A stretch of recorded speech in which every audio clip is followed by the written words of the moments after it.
বাংলাদেশের মানুষের কপাল এমন যে মরার উপর খাড়ার ঘা সব সময়ই থাকে। আমাদের মাননীয় স্বরাষ্ট্রমন্ত্রী উনি অত্যন্ত দক্ষ যোগ্য ব্যক্তি, উনি সংবিধান যেমন ভালো জানেন, আমি নিশ্চিত উনি ওনার মন্ত্রণালয়ের ব্যাপারেও অনেক বেশি জানেন।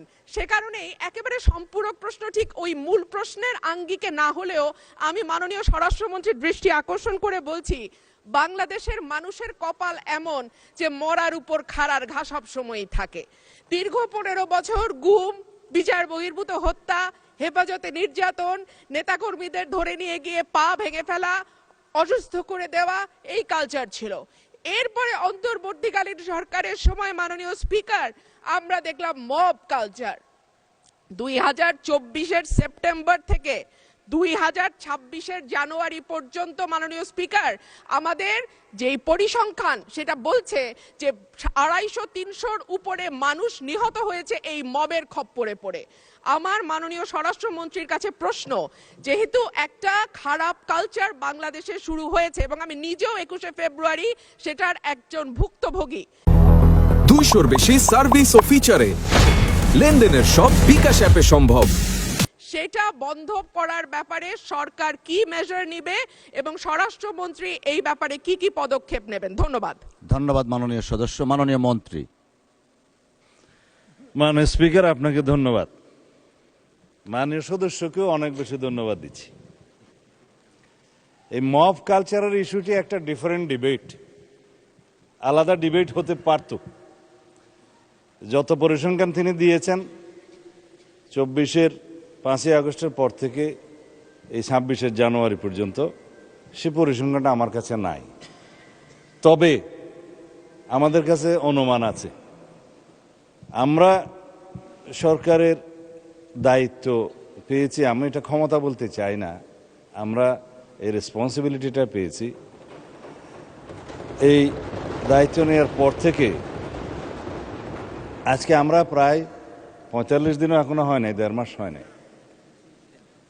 এর মধ্যে ঠিক মব নয়, মবের মতো, কারণ এখানে ডেফিনিশন আলাদা করতে হবে।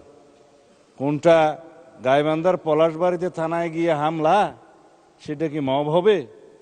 নাকি কোনটা 21শে ফেব্রুয়ারিতে মাননীয় সদস্যের উপরে হামলা হয়েছে, সেটা কি মব হবে?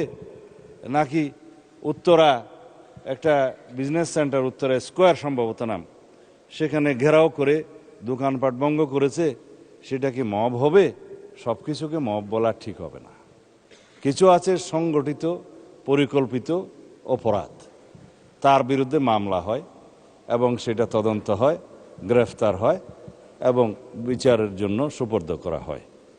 কিন্তু স্পষ্ট উচ্চারণ আমরা করেছি দায়িত্ব নেওয়ার পরে, বাংলাদেশে কোনো রকমের মব কালচার আর থাকবে না। রাস্তাতে যে কোনো দাবি নিয়ে মহাসড়ক সড়ক অবরোধ করে দাবি আদায়ের যে প্রবণতা ইন্টারিম গভর্নমেন্টের সময় দেখা গিয়েছে, ক্ষেত্র বিশেষে সেই গভর্নমেন্টের দুর্বলতার কারণে ইন্সপায়ার্ড হয়েছে, সেটাকে আমরা আর কখনো অ্যালাউ করব না। গণতান্ত্রিক প্রক্রিয়া হিসেবে দাবি থাকবে, সেই দাবির জন্য সংশ্লিষ্ট কর্তৃপক্ষের কাছে, মন্ত্রণালয়ের কাছে, ডিপার্টমেন্টের কাছে অবশ্যই দাবিনামা স্মারকলিপি দেয়া যাবে। সেজন্য জনমত সৃষ্টির জন্য সেমিনার, সিম্পোজিয়াম আয়োজন করা যাবে এবং প্রয়োজনে সেটা একটা জনসমাবেশের মাধ্যমে প্রকাশ করা যাবে এবং অ্যাসোসিয়েশন রাইট টু স্পিকস, এগুলো আমরা এনশিওর করব, সেটা করা যাবে। It's Democratic culture. কিন্তু মবের মাধ্যমে যেন আমরা সবাই এই সমস্ত দাবি আদায়ের প্রবণতা থেকে বেরিয়ে আসি। যখন সেটা মব হবে, মবের ডেফিনিশন আলাদা, স্পেসিফিক ক্রাইম হবে, ক্রাইমের ডেফিনিশন আলাদা, কোথাও থানায় গিয়ে আক্রমণ হবে, সেটা আলাদা। আমি এই প্রসঙ্গটা এখানে তুলছি না, কারণ এটা একটা রাজনৈতিক বক্তব্য তখন হয়ে যাবে। কোনোদিন যদি সেই বিষয়ে কেউ নোটিশ দেয়, সেটা করব, অথবা আমারও ইচ্ছা আছে 2-1 দিন পরে 300 বিধিতে আমি একটা বিবৃতি দেব। ধন্যবাদ।